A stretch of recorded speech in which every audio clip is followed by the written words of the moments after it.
اور اس انداز کا کوئی بھی پیندرا بدل سکتی تھی۔ ایک صورت یہ بھی ہو سکتی تھی کہ اسے کسی ہیلے سے مجبور کر دیا گیا ہو اور وہ عارضی طور پر ہی صحیح لیکن نومی کے قریب آنے پر آمادہ ہو گئی ہو۔ امکانات تو کئی تھے، جیسے یہ امکان کہ یہ سب کچھ وہ اپنے محبوب کو جلانے اور ستانے کے لیے کر رہی ہو۔ تانگورے نے بھی تو اسے بہت ستایا تھا۔ وہ اپنی قسم کا قیدی ہو کر انیلا سے دور چلا گیا تھا اور وہ اسے پانے کے لیے دیواروں سے سر پٹکتی پھر رہی تھی۔ میں بہت دیر تک سوچتا رہا، لیکن انیلا کے رویے میں اس تبدیلی کی وجہ کیا ہو سکتی ہے، میں کسی حتمی نتیجے پر نہیں پہنچ سکا۔ انیلا نے ہمیں کوٹھی کی انیکسی میں ٹھہرایا۔ یہاں ہمارے قیام و طعام کا بڑا شاہانہ انتظام تھا۔ انیلا نے ہیڈ بٹلر کو ہمارے بارے میں خاص ہدایات دی تھی۔ بٹلر انڈین تھا اور شملے کا رہنے والا تھا۔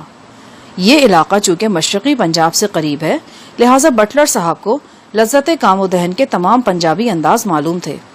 اس نے سری لنکا میں ہوتے ہوئے ہمارے لیے خاص پنجابی کھانوں کا اہتمام کیا۔ شلجم گوشت، تندوری روٹی، آم کا اچار، دہی کی نمکین لسی، یہ وہ چیزیں تھیں جو ہمیں سری لنکا میں پہلی بار میسر ہوئیں۔ ایس پی برکت کی بوریت میں نمایاں کمی واقع ہوئی۔ خاص طور پر دہی کی لسی نے تو اسے باغ باغ کر دیا۔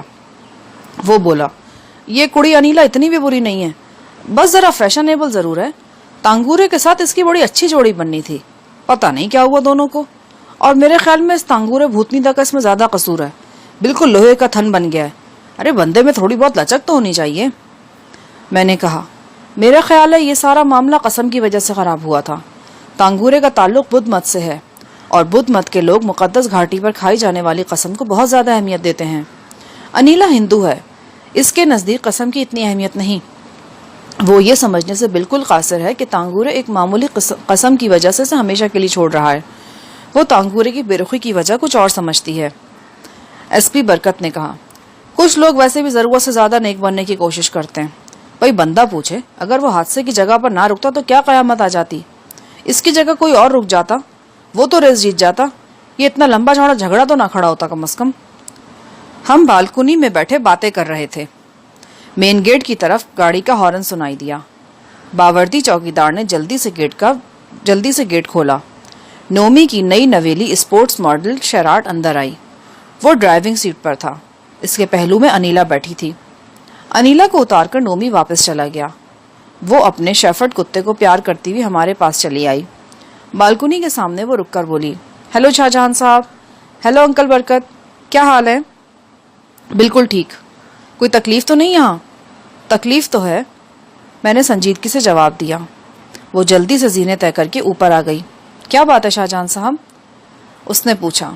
اس کے نرم و نازک بدن کی خوشبو سے پوری بالکنی مہک اٹھی تھی۔ چند منٹ میں تم سے تنہائی میں بات کرنا چاہتا ہوں، آئیے۔ وہ مجھے لے کر ساتھ والے کمرے میں آ گئی۔ وہ بڑے رکھ رکھاؤ سے بولتی تھی۔ ہم اطمینان سے بیٹھ گئے تو میں نے کہا، یہ سب کیا دیکھ رہا ہوں میں انیلا؟ میں کچھ سمجھی نہیں۔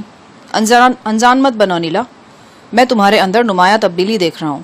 تم تو تانگورے کا سایہ بنی پھرتی تھی، ایک پل کے لیے اس کے بغیر تمہارا گزارا مشکل تھا۔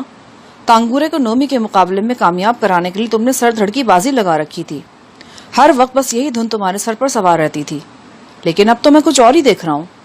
تانگورے کا سب سے بڑا حریف اور دشمن تمہارے پہلو میں ہے۔ اس نے پلٹ کر میری طرف دیکھا۔ ایک لمحے کے لیے تو یوں محسوس ہوا جیسے وہ مجھے اپنے ذاتی معاملات میں دخل نہ دینے کی ہدایت جاری کر دے گی، لیکن پھر شاید اس نے ارادہ بدل دیا۔ وہ بولی، تانگورے سے میرا کوئی تعلق نہیں۔ وہ انتہا درجے کا خود پرست اور بے حس آدمی ہے۔ وہ کسی سے پیار نہیں کرتا، اگر کرتا ہے تو اپنے آپ سے اور اپنے گھمنڈی آدرشوں سے۔ میں لعنت بھیج چکی ہوں اس پر، اب مجھے اس سے کوئی سروکار نہیں، وہ جیے یا مرے۔ چلو یہ بات تو سمجھ میں آتی کہ تم نے تانگورے سے قطع تعلق کر لیا، لیکن نومی کے ساتھ گھومنے پھرنے سے کیا مطلب؟ کہیں ایسا تو نہیں کہ تم یہ سب کچھ تانگورے کو جلانے اور تڑپانے کے لیے کر رہی ہو؟ شاہ جہاں صاحب، میں نے کہہ دیا نا کہ اب تانگورے سے میرا کوئی تعلق واسطہ نہیں۔ میری طرف دیکھو۔ اس نے دیکھا۔ اس کی خوبصورت آنکھوں میں آنسو جھلملا رہے تھے۔ بہت گہری آنکھیں تھیں یہ۔ ان کی تہ میں کیا ہے یہ جاننا بہت مشکل تھا۔ یہ مشکل کام سر انجام دینے کی کوشش صدیوں سے کی جا رہی ہے، لیکن اسے کوئی انجام نہیں دے سکا، نہ دانشور، نہ سائنسدان، نہ شاعر اور نہ ادیب۔ یہ عورت کی آنکھوں کا مسئلہ ہے، ایک ایسا ہی مسئلہ ہے۔ انیلا سے گفتگو کے بعد مجھے اس بات کا یقین ہو گیا کہ اس کا دل اب بھی تانگورے کے نام کی مالا جپتا ہے، لیکن وہ اپنے دل کی واردات سے جان بوجھ کر انجان بنی ہوئی ہے۔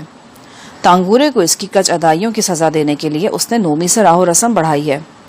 شاید اس کا خیال تھا کہ اس طرح وہ تانگورے کے دل میں اپنی تڑپ جگانے میں کامیاب ہو جائے گی اور وہ ساری خود ساختہ پابندیاں توڑ کر اس کے در حسن پر آ جائے گا۔ میں تانگورے کے بارے میں زیادہ کچھ نہیں جانتا تھا، لیکن مجھے یقین تھا کہ انیلا غلط سوچ رہی ہے۔ تانگورے کی خودداری اور انا پرستی اسے کبھی انیلا کے در حسن پر جھکنے کی اجازت نہیں دے سکتی تھی۔ ہاں، یہ ہو سکتا تھا کہ وہ انیلا کے رویے سے بددل ہو کر اس سے کچھ اور دور چلا جاتا۔ اچانک دروازے پر دستک ہوئی۔ کون ہے؟ اندر آ جاؤ، انیلا نے چونک کر کہا۔ دروازہ کھلا اور انیلا کا بھائی سرجیت اندر آ گیا۔ اس نے تیز نظروں سے مجھے دیکھا، پھر انیلا کی طرف متوجہ ہوا۔ دونوں کے درمیان سنہالی میں مختصر مکالمہ ہوا، پھر سرجیت واپس چلا گیا۔ مجھے اندازہ ہوا کہ وہ انیلا کو دیکھنے آیا تھا۔ ممکن ہے کہ وہ تشویش میں مبتلا ہو گیا ہو کہ انیلا میرے ساتھ کمرے میں بند ہو کر کیا کر رہی ہے۔ وہ سخت مزاج ہونے کے ساتھ ساتھ شکی طبیعت کا مالک بھی تھا۔ خاص طور پر بہن کے حوالے سے اس کا رویہ بڑا تھانے دارانہ قسم کا تھا۔ اس کی نگاہ ہر وقت انیلا کی نگران رہتی تھی۔ یوں لگ رہا تھا جیسے بھائی بہن کے درمیان ایک خاموش معاہدہ سا ہو گیا ہے۔